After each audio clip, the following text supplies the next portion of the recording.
இப்போ என்னுடைய கருத்து என்ன அப்படின்னு பார்த்தீங்கன்னா, இந்த சம்பவம் 2018ல நடந்துச்சு. சரி, அபிராமி அவங்களுடைய 2 குழந்தைய கொன்னுகிட்டு கள்ளக்காதலன் கூட ஓடிட்டாங்க. இப்போ போய் வாழ்ந்துட்டாங்களா? இப்போ அவங்களுக்கு இந்த மாதிரி ஒரு தொடர்பு இருக்குது அப்படின்னா, ஒண்ணுல ஹஸ்பண்ட்ட சொல்லியிருக்கணும். விவாகரத்து பெற்றுட்டு போய் வாழ்ந்திருக்கலாம். இல்லன்னா, குழந்தைய ஹஸ்பண்ட்ட ஒப்படைச்சுட்டு, எனக்கு இந்த வாழ்க்கை பிடிக்கல அப்படின்னு சொல்லிட்டு போயிருக்கலாம். இவங்க வாழ்றதுக்காக இந்த 2 குழந்தைக என்ன பண்ணுச்சு? இப்போ 2 குழந்தைய கொன்னுட்டு தான் நான் சந்தோஷமா இருப்பேன் அப்படின்னு நெனச்சா, கண்டிப்பா இருக்க முடியுமா? அந்த பாவம் சும்மா விடுமா? கண்டிப்பா அவங்கள சும்மா விடாது. அதுக்குள்ள பலன தான் இப்போ அனுபவிச்சுட்டு இருக்கிறாங்க. அத சின்ன பருவத்திலேயே கொன்ன தாயெல்லாம் இந்த உலகத்துல வாழவே கூடாது. அப்படிதான் நான் சொல்லியே தீருவேன். ஹைஸ் நான் ஜெசோனா. இன்னைக்கு நம்ம எத பத்தி பார்க்க போறோம் அப்படின்னு பார்த்தீங்கன்னா, அபிராமி தன்னுடைய கள்ள காதலனுக்காக தன்னுடைய 2 குழந்தைகளை கொன்ன பெண். இப்போ இந்த பெண்ணுக்கு நீதிபதி சரமாரியான தண்டனை குடுத்திருக்காங்க. அது என்ன தண்டனை? இப்போ இந்த பெண் கள்ளக்காதலன் கூட ஓடி போகணும்னு நெனச்சுட்டாங்களா? அப்போ பேசாம ஓடி போகலாம்ல. எதனால இந்த 2 பச்சை குழந்தைகள கொன்னாங்க? இதெல்லாம் பத்தி தான் முழுக்க முழுக்க நம்ம வீடியோல பார்க்க போறோம். இந்த வீடியோக்குள்ள போறதுக்கு முன்னாடி, இந்த வீடியோ பத்தின கருத்து ஏதாவது உங்களுக்கு இருந்துச்சுன்னா கமெண்ட்ல தெரிவிங்க. ஏன்னா உங்களுடைய கமெண்ட்ட பார்த்துட்டு நாங்க நெக்ஸ்ட் வீடியோ பெஸ்ட்டா எடுக்கிறதுக்கு யூஸ்ஃபுல்லா இருக்கும்.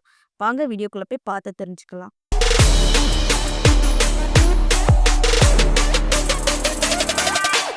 முதல்ல அபிராமி எந்த மாவட்டத்தை சேர்ந்தவங்க அப்படின்னு பார்த்தீங்கன்னா, கடலூர் மாவட்டத்தை சேர்ந்தவங்க. அதே கடலூர் மாவட்டத்தை சேர்ந்த குறிஞ்சிப்பாடியை சேர்ந்த விஜய் என்பவரை வந்து காதலிச்சு திருமணம் பண்றாங்க. எப்போ நடக்குது அப்படின்னு பார்த்தீங்கன்னா, திருமணம் 2011ஆம் ஆண்டு அவங்களுக்கு திருமணம் நடைபெறுது. திருமணம் நடந்து இவங்களுக்கு 2 குழந்தைங்க பிறந்திருக்குது. ஒரு குழந்தையோட பேர் என்ன அப்படின்னு பார்த்தீங்கன்னா, அஜய். அந்த குழந்தைக்கு வயசு 6. அப்புறம் இன்னொரு குழந்தை பேர் என்ன அப்படின்னு பார்த்தீங்கன்னா, கார்னிகா. அந்த குழந்தையோட வயசு 4. சரியா? அப்போ விஜய்க்கு வந்து ஒர்க் எங்கன்னா சென்னையில. சென்னையில எங்க வேலை பார்க்காங்க அப்படின்னு பார்த்தீங்கன்னா, தியாகராய நகர்ல உள்ள ஒரு தனியார் வங்கியில வந்து அங்க வேலை பார்த்துட்டு வந்தாங்க. அப்ப விஜய்க்கு ஃபுல்லா சென்னையிலனால, அப்ப என்ன பண்றாங்கன்னா, ஃபேமிலியோட சென்னைக்கு கூட்டிட்டு போறாங்க. இவங்க எல்லாருமே ஃபேமிலி எங்க வசிக்கிறாங்க அப்படின்னு பார்த்தீங்கன்னா, குன்றத்தூர் 3ஆம் கட்டளை பகுதியில வந்து வாடகை வீட்ல என்ன பண்றாங்கன்னா, இவங்க ஃபேமிலியா வச்சுட்டு வந்தாங்க. அபிராமி யாரு அப்படின்னு பார்த்தீங்கன்னா, அபிராமி வந்து ஒரு டிக்டாக் செலிபிரிட்டி. ஏன்னா, அந்த டைம்ல வந்து டிக்டாக் வந்து எல்லாருமே பயன்படுத்திட்டு இருந்தோம். அதுல வந்து ஒரு செலிபிரிட்டியா இருந்தாங்க. சரி, எப்படி அபிராமிக்கு வந்து இந்த கள்ள தொடர்பு வந்துச்சு அப்படின்னு பார்த்தோம்னா, அதாவது அவங்க அந்த வாடகை வீட்ல இருக்கிறாங்கல்ல, அப்பப்போ அவங்க பிரியாணி கடைக்கு போவாங்க. பிரியாணி கடைக்கு போகும்போது என்ன ஆகுதுன்னா, அங்க உள்ள மீனாட்சி சுந்தரனோட ஒரு பழக்கம் ஏற்படுது.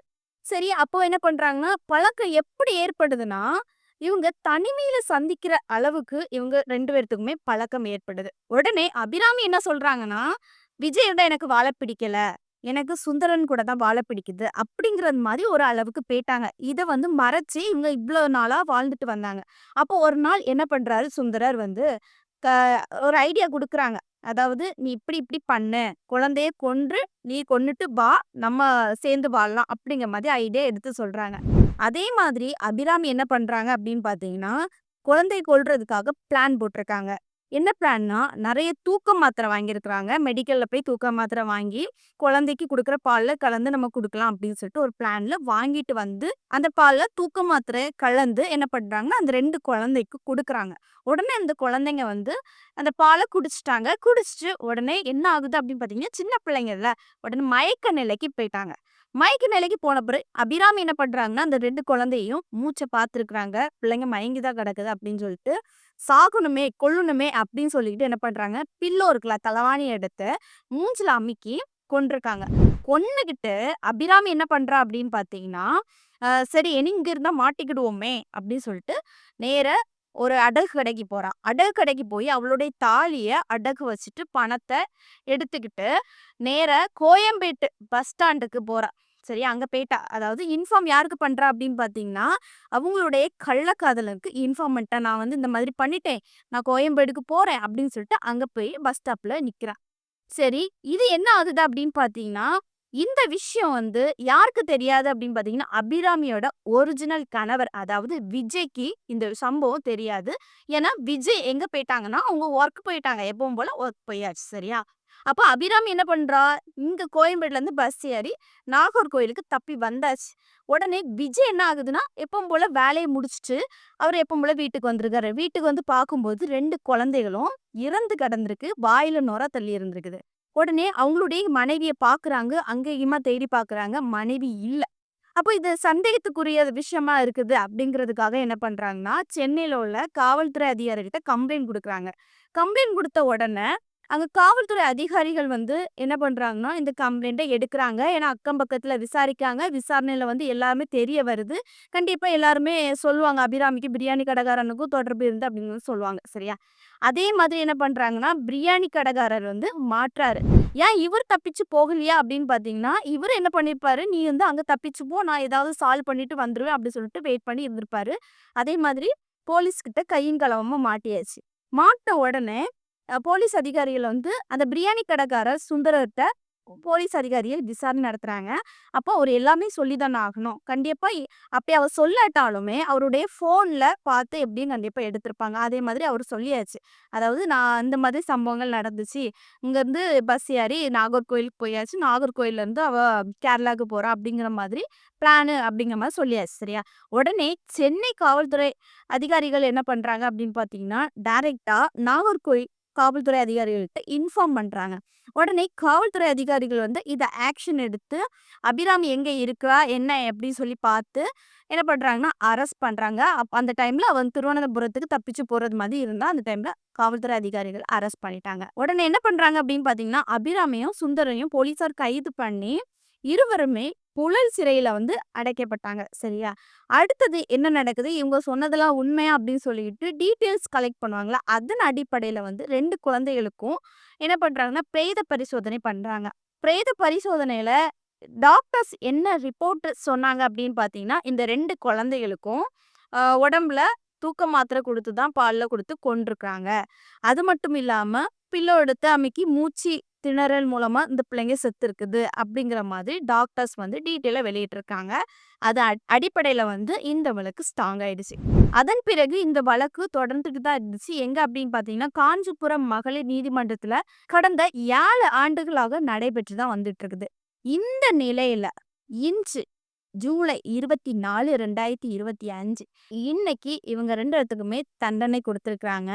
என்ன தண்டனை அப்படின்னு பார்த்தீங்கன்னா, அபிராமிக்கும், இந்த மீனாட்சி சுந்தரத்துக்கும் சாகும் வரை ஆயுள் தண்டனை அப்படிங்கிற மாதிரி சொல்லியிருக்காங்க.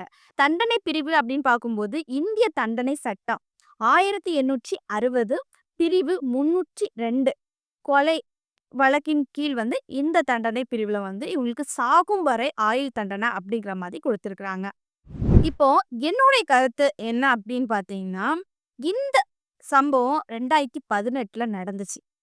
சரி, அபிராமி அவங்களுடைய 2 குழந்தைய கொன்னுகிட்டு கள்ளக்காதலன் கூட ஓடிட்டாங்க.